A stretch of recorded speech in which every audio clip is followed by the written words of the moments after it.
Hello students, in this video we are going to learn about the knight endgames. Before we look at the knight endgame, let me tell you one simple way to win in the endgame. Generally in the endgame, your goal, your first step is to create a passed pawn. When you create a passed pawn, then you try to push your pawns down the board and try to make a queen out of it.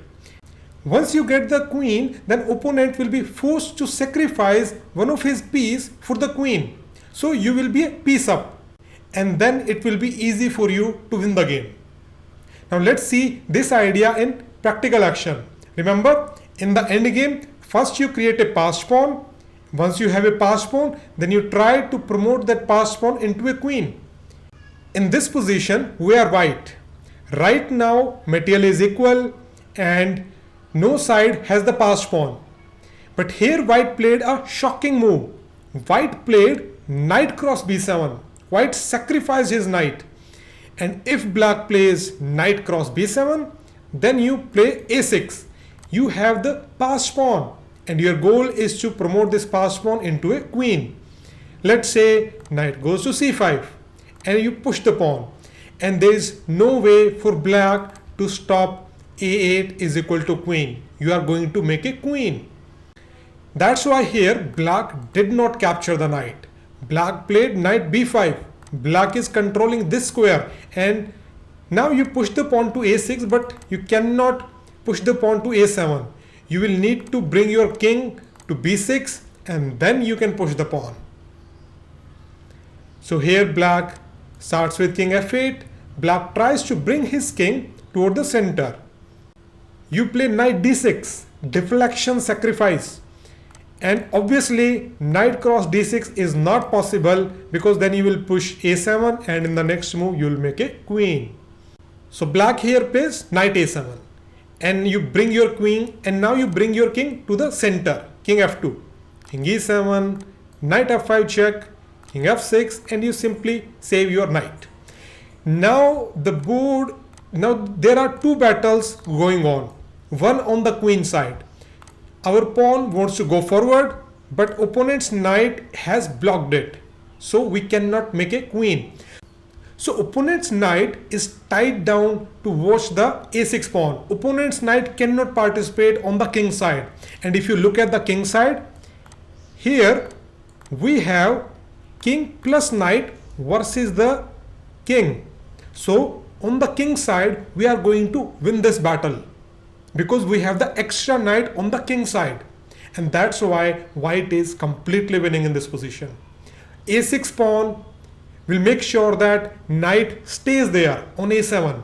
And on the king side, we have king plus knight. We have more material on the king side. So we are going to capture opponent's pawn on the king side.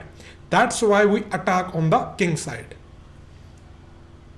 Black plays king e5 and you play king f3, g6 to cover these two squares, and so knight goes to e4. Knight wants to go to g5 to attack the h6 pawn, so black plays h6 and you play knight f2. Now the threat is knight g4 fork, so black is forced to play h5. You go knight d3 check, king f5 and you play king e3. Idea is to go here, attack the knight and make a queen. So black plays knight c6 and black stops it. Now you play knight f4, black plays h4 and you play knight e2. Idea is to play knight d4 and exchange the knight. So knight goes back.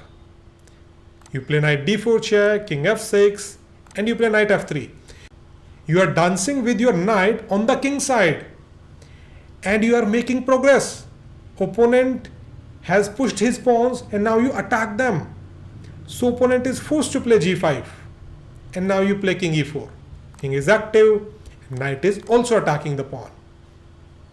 Black plays knight c6, you play knight d4. You want to exchange this knight so that your pawn becomes the queen.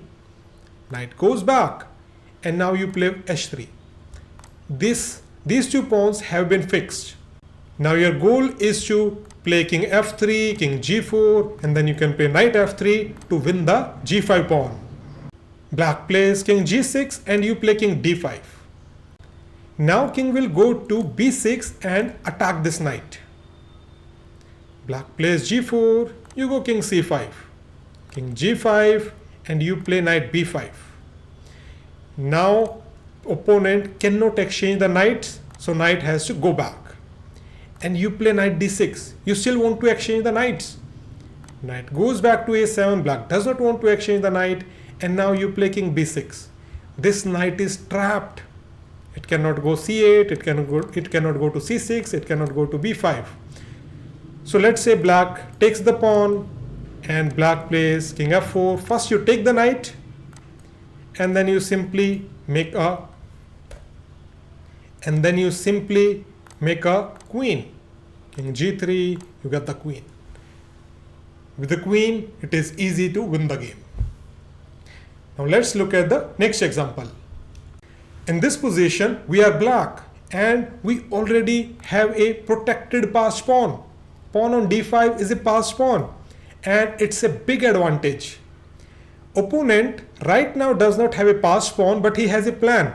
His plan is to play b4, a4, b5, and when we play a cross b5, so he will try to make a passed pawn on the c file. First we play knight c6, we stop opponent's b4. So white plays a3. His idea is to play b4 and we stop it. So we have delayed the passed pawn of the opponent. Opponent plays b3 and now we bring the king in the game. White also does the same. King e7, king e2, king d7, king d3, king c7. And what is the goal? Goal is to play b6 and try to play on the queen side. White plays g4 and we stop g5. We don't want white to gain space on the king side. And now he plays king c3. We play b6. After c cross b6, king cross b6. If white plays b4, then a cross b4, we play king b5. We are attacking this pawn, and if black plays knight d4 check, then knight cross g4, king cross j4, king cross b4, we are going to win the pawn. That's why here white cannot actually push the pawn, so he just waits. King d3 and we play king c5. He waits, king e3, and look, these squares are covered. Our king cannot cross these squares.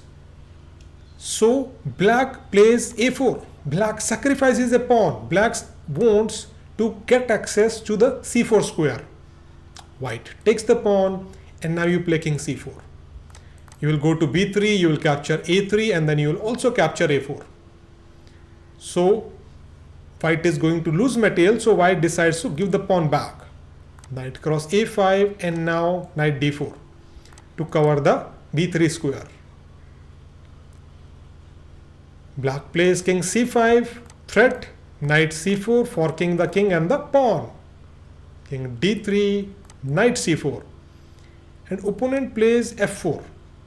If opponent plays a4, then knight b2 check, it's a fork, so you are going to win the a pawn. So here black decided to do something on the king side. He played pawn to f4. And if we take the pawn, then opponent will play h4. That's the idea. And if we take the pawn on a3, then opponent will play g5. After h cross g5, opponent will play h5 and he will get a passed pawn.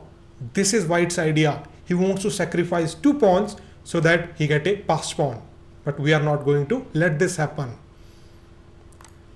That's why here, instead of capturing the pawn, we first play knight b2 check. King goes to c2 and now we take on d4. Opponent first takes on g5 and then takes on b2. And now we play king cross e5.